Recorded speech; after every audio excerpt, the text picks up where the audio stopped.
لله والصلاة والسلام على من لا نبي بعده أما بعد فقد قال الله تبارك وتعالى في الكلام المجيد والفرقان الحميد أعوذ بالله من الشيطان الرجيم بسم الله الرحمن الرحيم طه ما أنزلنا عليك القرآن لتشقى وعن ابن عباس رضي الله عنهما قال بينما النبي صلى الله عليه وسلم يخطب إذا هو برجل قائم فسأل عنه فقالوا أبو إسرائيل نذر أن يقوم في الشمس ولا يقعد ولا يستظل ولا يتكلم ويصوم فقال النبي صلى الله عليه وسلم مروه فليتكلم وليستظل وليقعد وليتم صومه رواه البخاري أو كما قال عليه الصلاة والسلام صدق الله العظيم وصدق رسوله النبي الكريم ونحن على ذلك لمن الشاهدين والشاكرين والحمد لله رب العالمين اللهم صل على محمد وعلى آل محمد كما صليت على إبراهيم وعلى آل إبراهيم إنك حميد مجيد اللهم بارك على محمد وعلى آل محمد كما باركت على إبراهيم وعلى آل إبراهيم إنك حميد مجيد رب اشرح لي صدري ويسر لي أمري واحلل عقدة من لساني يفقهوا قولي رب يسر ولا تعسر ولا تنقص وتمم بالخير وبك نستعين يا فتاح رب زدني علما سبحانك لا علم لنا إلا ما علمتنا إنك أنت العليم الحكيم. ہر جمعرات کو یہاں درس حدیث کا پروگرام رکھا جاتا ہے. آج بھی اسی مناسبت سے آپ حضرات کے سامنے میں پیش خدمت ہوں اور اس درس میں پہلے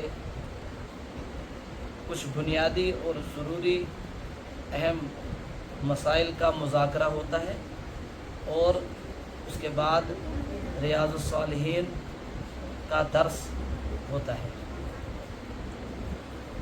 اور دونوں چیزیں بالترتیب چل رہی ہیں, ترتیب وار بیان کی جاتی ہیں.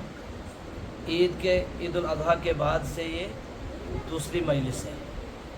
ایک مجلس پہلے ہو چکی تھی, یہ دوسری مجلس.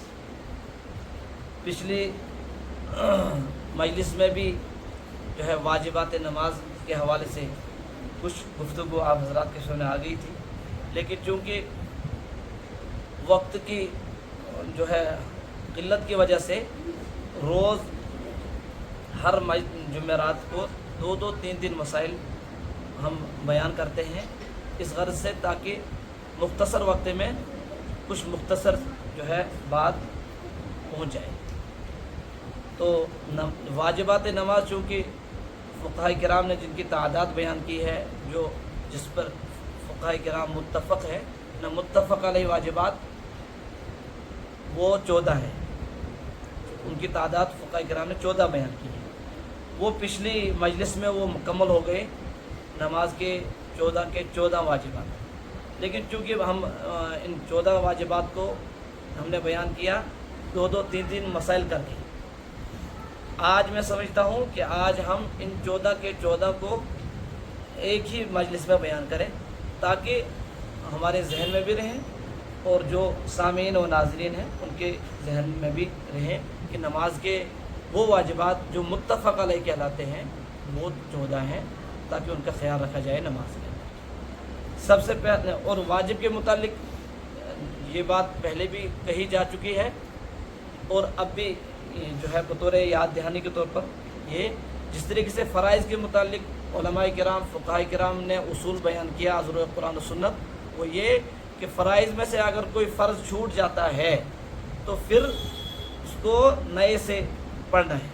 مثلا نماز کے فرائض میں سے اگر کوئی فرض چھوٹ گیا تو نماز کے بعد پتہ چلا یا سلام کے اندر ہی پتہ چلا تو ظاہر سی بات ہے نماز کو کیا کریں گے, نئے سے پڑھیں گے, کیونکہ ایک فرض چھوٹ چکا ہے بالکل.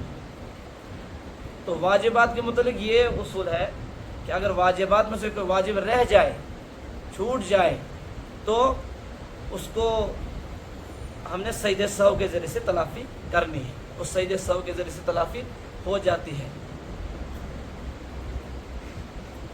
لیکن اگر واجبات میں سے بھی کسی واجب کو جان بوجھ کر چھوڑ دیا گیا تو اس کے متعلق فقہ فرماتے ہیں کہ پھر جو ہے چونکہ اس نے جان بوجھ کر چھوڑا ہے، اب نماز کو از سرے نو پڑھنا ہوگا، دوبارہ سے پڑھنا ہوگا اگر ان 14 واجبات میں سے کسی واجب کو جان بوجھ کے چھوڑا۔ تو یہ مسائل، چونکہ یہ بات بھی میں کہہ چکا ہوں کہ ان کا تعلق جو ہے فقہ حنفیہ سے ہے، فقہ احناف نے یہ مسائل بیان کیے ہیں فقہ حنفیہ کے مطابق، فقہ حنفیہ کے مسائل کے مطابق۔ سب سے پہلا واجب جو وہ ہے سورۃ الفاتحہ کا پڑھنا، حالانکہ قرات کا کرنا تو فرض ہے نا، اس میں تو کوئی شک نہیں، مطلق قرات کرنا کیا ہے؟ فرض ہے۔ قرآن کریم میں کوئی بھی ایک بڑی آیت یا چھوٹی آیت یا کوئی سورہ اگر نمازی پڑھ لیتا ہے یہ فرض ہے، لیکن مستقل خاص طور سے سورہ فاتحہ کا پڑھنا اس کو کہتے ہیں فقہاء کرام کہ یہ واجب ہے۔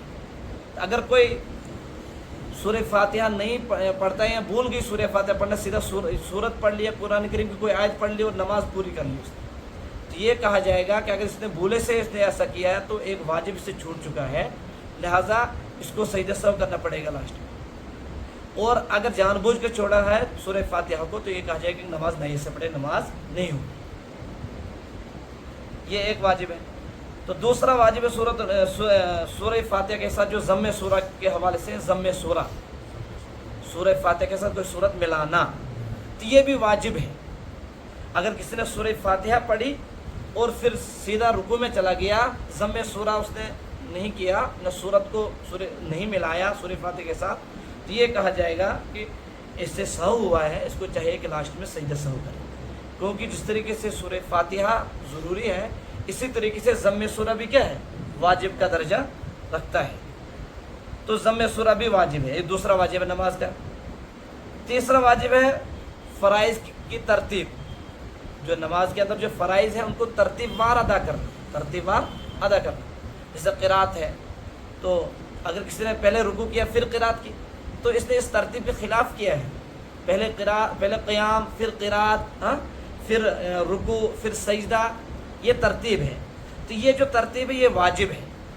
اب اگر اس ترتیب کے خلاف کرتا ہے کوئی، حالانکہ رکن تو سارے کر لی، رکوع فرض تو کیا اس نے لیکن اس ترتیب سے نہیں کیا، بعد میں کیا ہے نا، لیکن یہ کہا جائے گا کہ اس نے واجب کو چھوڑا ہے، نماز کے اندر جو واجبات اس کو چھوڑا ہے، تو اس کو جو ہے سجدہ سہو کرنا پڑے۔ اگر نہیں کیا تو اس طریقے سے اس نے نماز مکمل کی، یہ کہا جائے گا کہ اس کی نماز نہیں ہوئی، اس کو نئے سے نماز پڑھنی پڑے۔ تو تیسرا واجب ہے فرائض کی ترتیب، فرائض کی ترتیب برقرار رکھنا۔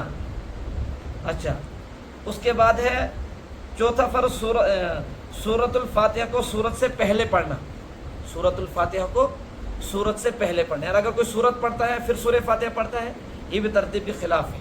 الگ ترتیب کیا، پہلے سورۃ الفاتحہ پڑھنی ہے پھر سورت پڑھنی ہے۔ تو یہ چوتھا واجب ہے۔ پانچواں واجب ہے، یہ میں خلاصے کے طور پر کر رہا ہوں آج پہ، چونکہ اصل تفصیل کے ساتھ تو واجبات نماز آ گئے ہیں۔ پانچواں واجب ہے قاعدہ اولا کرنا، یعنی جو 2 رکعت یا 3 رکعت والی نماز میں جو 2 رکعت پڑھ کر بیٹھتے ہیں اس کو قاعدہ اولا کہتے ہیں۔ تو یہ جو قاعدہ اولا ہے یہ واجب ہے۔ اگر کوئی قاعدہ اولا نہیں کرتا ہے بلکہ سیدھا کھڑا ہو جاتا ہے، اگر جان بوجھ کے ہوا تو اس نے جان بوجھ کے واجب کو چھوڑا ہے، اور اگر سہو ہوا اس کو لاسٹ میں سجدہ سہو کرنا ہے۔ کیا کرنا ہے؟ سجدہ سہو، قاعدہ اولا کرنا۔ چھٹا واجب ہے دونوں قعدوں میں اتحیات پڑھنا، قعدہ کہتے ہیں بیٹھنے کو، 2 رکعت اگر 3 4 رکعت والی میں بیٹھ رہا ہے تو یہ واجب ہے، اور اگر 4 رکعت کر کے آخر میں بیٹھ رہا ہے تو یہ فرض ہے۔ قعدہ اخیرہ فرض ہے، قعدہ اولا کیا ہے؟ واجب ہے۔ تو یہ قعدہ اولا میں اتحیات جو پڑھ رہا ہے یہ بھی واجب ہے، اور قعدہ اخیرہ میں جو اتحیات پڑھنی ہے یہ بھی واجب ہے۔ اسی کو اس نے جو ہے چھٹا واجب گنایا ہے کہ دونوں قعدوں میں اتحیات پڑھنا کیا ہے؟ واجب ہے۔ اچھا، اس کے بعد 7واں واجب ہے وتر کی نماز میں دعائے قنوت پڑھنا، وتر کی نماز میں دعائے قنوت پڑھنا۔ اگر کسی نے وتر میں سورہ فاتحہ اور سورت پڑھی اور رکوع میں چلا گیا، دعائے قنوت نہیں پڑھی، تو یہ واجب کا تارک ہوا۔ اب اگر سہو غلطی سے کیا ہے تو پھر سجدہ سہو سے نماز ہو جائے گی، جان بوجھ کے کیا ہے تو نماز نئے سے پڑھنی پڑے گی، وتر نئے سے پڑھنی پڑے گی۔ اچھا، نمبر 8 ہے السلام علیکم ورحمۃ اللہ وبرکاتہ سے نماز کو مکمل کرنا، یہ بھی واجب ہے، لفظ سلام سے، لفظ سلام سے. فرض تو نہیں ہے لیکن واجب ہے. اب اگر کوئی یوں ہی اٹھ جاتا ہے تو دھیان میں نہیں رہا اور ربنا آتنا فی الدنیا حسنہ وفی الآخرہ حسنہ وقنا عذاب النار کر کے مکمل کر کے اٹھ گیا. تو نماز کے فرائض تو اس نے مکمل کر لیے کیونکہ قاعدہ اخیرہ کر لیا اس نے, لیکن یہ کہا جائے گا کہ واجبات میں سے ایک واجب اس نے چھوڑ دیا ہے, لہٰذا اب اس کو جو ہے نماز نئی سے پڑھنے پڑے گا جان بوجھ کر کی ہے. نمبر 9, فرض کی پہلی 2 رکعتوں میں سورۃ الفاتحہ کے ساتھ سورت یا آیت پڑھنا. فرض کی جو پہلی 2 رکعتیں ہیں اس میں چونکہ سورہ فاتحہ کے ساتھ سورت بھی ملانی ہے نا, اسی میں ہے ضم سورہ. باقی آخری 2 رکعتوں میں خالی سورہ فاتحہ ہے نا بس, تو یہ بھی سورت پڑھنا یا کوئی آیت, بڑی آیت 1 یا 3 چھوٹی آیتیں پڑھنا کیا ہے, یہ بھی واجب ہے فرض کی پہلی 2 رکعتوں. نمبر 10, کسی بھی فرض اور واجب کو مقرر ادا نہ کرنا. واجب, نماز کے واجبات ہیں 2 بار کرنا ہے, نماز کے فرائض کو 2 بار ادا کرنا ہے, تو یہ اگر ایسا کر رہا ہے نا تو یہ اس نے واجب کے خلاف کیا ہے. کیوں؟ کیونکہ واجب کیا ہے, واجب ہے ایک ارکان کو جو ہے نا ترتیب کے بار ادا کرنا ہے. اب اگر اس نے رکو 2 بار کر لیا تو رکو جب 2 بار اس نے کیا تو سجدہ جو فرض تھا اس کو اس میں تاخیر ہوئی, اس میں کیا ہوئی, تاخیر ہوئی. تو سجدہ سہو جو ہوتا ہے نا واجب, وہ 2 چیزوں کی وجہ سے ہوتی ہے, یا تو واجب کے چھوڑنے کی وجہ سے, واجب چھوٹ جائے اس کی وجہ سے, یا واجب کے تاخیر کی وجہ سے, یا فرض کی تاخیر کی وجہ سے. فرض میں تاخیر ہوئی ادا کرنے میں, کیا فرض لیکن تاخیر سے کیا. کبھی رکو جو ہے نا کبھی لمبا رکو کیا, اس سے بھی تاخیر ہو جائے, وہ تاخیر نہیں, وہ رکو میں آئے گا. اب اگر رکو کو 2 بار کر رہا ہے تو پھر تاخیر آئے گا, یا کسی بھی رکن کو 2 بار کر رہا ہے. تو کسی بھی فرض اور واجب کو مقرر ادا نہ کرنا ہے, 2 بار ادا نہ کرنا, یہ بھی واجب ہے. نمبر 11, تعدیل ارکان. تعدیل ارکان مستقل نماز کے واجبات میں سے. تعدیل ارکان کا مطلب ہے کہ نماز کے ہر رکن کو انتہائی اطمینان کے ساتھ ادا کرنا. انتہائی اطمینان کے ساتھ, یعنی بغیر کن بامری جلد بازی دوست ناسی میں, اور خاص طور پر اس میں قومہ اور جلسہ. حالانکہ قومہ تو الگ واجب ہے, جلسہ بھی الگ واجب جو ہے بعض نے لکھا ہے, لیکن ہر رکن میں اس چیز کا خیال رہے کہ ہر رکن اطمینان کے ساتھ ہو جائے. کہ مثلا اگر قیام میں کر رہا ہوں تو میرے اعضاء اپنی جگہ پر آ جائیں پورے, میں رکوع میں چلا گیا تو سارے اعضاء اپنی جگہ پر چلے جائیں. قومہ کر رہا ہوں, رکوع سے اٹھ رہا ہوں تو پورے سارے اعضاء اپنی جگہ پر آ جائیں. یہ ہے اطمینان, اس کو بولتے ہیں تعدیل ارکان. نماز کے ہر رکن کو انتہائی اطمینان سے ادا کرنا یہ واجب ہے. نمبر 12, عیدین کی نماز میں زائد تکبیرات کہنا. جو عیدین, عید الاضحیٰ یا عید الفطر, اس میں زائد تکبیریں کہی جاتی ہیں نا, ہاں, تو یہ بھی واجب ہے. ایک تو عید نماز واجب ہوتا ہے ہی واجب, لیکن اس میں جو تکبیریں کہی جاتی ہے زائد, وہ بھی کیا ہے, واجب ہے. نمبر 13, ظہر اور عصر کی نمازوں میں آہستہ قرات کرنا, یعنی قرات بالسر اس کو ہم کہیں گے, یہ بھی واجب ہے. اس کا مطلب ہے اگر ظہر کی نماز میں کسی نے زور سے بلند آواز سے قرات کی, اس نے واجب کے خلاف کیا ہے, غلطی سے سے ہو گیا, اس کو سجدے سے کرنا. کبھی کبھار ہو جاتا ہے ظہر میں آہستہ قرات کرنا, امام صاحب نے زور سے قرات شروع کر دی, نکل جاتا ہے. عصر میں آہستہ کرنی تھی تو زور سے اس طریقے سے مغرب عشاء فجر میں زور سے کرنی تھی, جمعہ عیدین میں زور سے کرنی تھی, آہستہ پڑھ رہا ہے. کبھی کبھار امام صاحب سورہ فاتحہ پڑھ لی ہوتی ہے, پھر پیچھے سبحان اللہ آیا, اب اس کو یاد ہے کہ پیچھے زور سے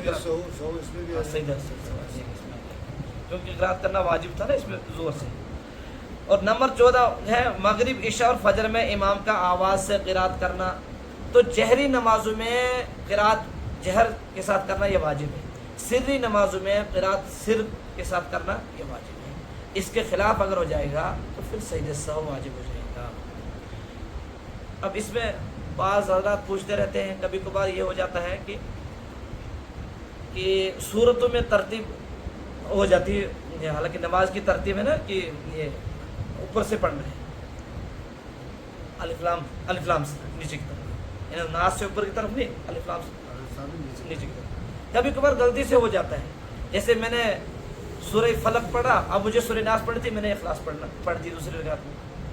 تو بعض لوگ شاید کنفیوژن رہتا ہے کہ اس نے یہ کوئی واجب چھوڑ دیا اور پھر نماز کے بعد پوچھتے ہیں کہ امام صاحب سجدے سہو تھا، حالانکہ یہ واجبات نماز میں سے، یہ تلاوت کے واجبات میں سے، تلاوت کے واجبات، نماز کے واجبات میں سے سجدے سہو ہوتا ہے، نماز کے واجبات میں سے اگر کوئی چھوٹ جاتا ہے تب، تو اس میں یہ بڑا بہت اہم مسئلہ ہے ہاں کہ یہ تلاوت کے واجبات میں سے، لہذا تلاوت کے واجبات میں، حالانکہ افضل تو یہ نہیں ہے، افضل تو ہے کہ تلاوت کے واجبات کا بھی خیال رکھا جائے، لیکن اگر غلطی سے ہو گیا تو کوئی مسئلہ سجدے سہو نہیں ہوگا۔ اس کے معاملے میں جس میں کہتے ہیں حضور پاک صلی اللہ علیہ وسلم نے بھی اسے ترتیب رکھی ہے تو بہتر وہی ترتیب رکھی بغیر بھی پڑھا ہے، ہاں اس کے بغیر پڑھا ہے، لیکن میں کہتا ہوں اگر کبھی غلطی سے ہو جائے نارملی تو یہی ترتیب ہے، نارملی قرآن شریف میں بالکل، اور کبھی آگے پیچھے ہو تو جائے کوئی مسئلہ نہیں ہے۔ یہ کیوں نہیں ہے مسئلہ؟ کیونکہ یہ نماز کے واجبات میں سے نہیں ہے، اس کا یہی جواب ہے۔ یہ تھے وہ واجبات جو ہم نے بیان کیے کہ فقہاء کرام نے کہا ہے کہ یہ وہ واجبات ہے جو متفق علیہ ہیں، ورنہ کچھ چیزوں کو اور بھی واجبات میں سے گنا ہے، لیکن ان کو میں نے بیان یہاں نہیں کیا ہے، کیونکہ جن چیزوں پر فقہاء کرام متفق ہے وہ بہتر ہے۔ ہاں اللہ عمل کی توفیق عطا فرمائے۔ اب یہ حدیث کے حوالے سے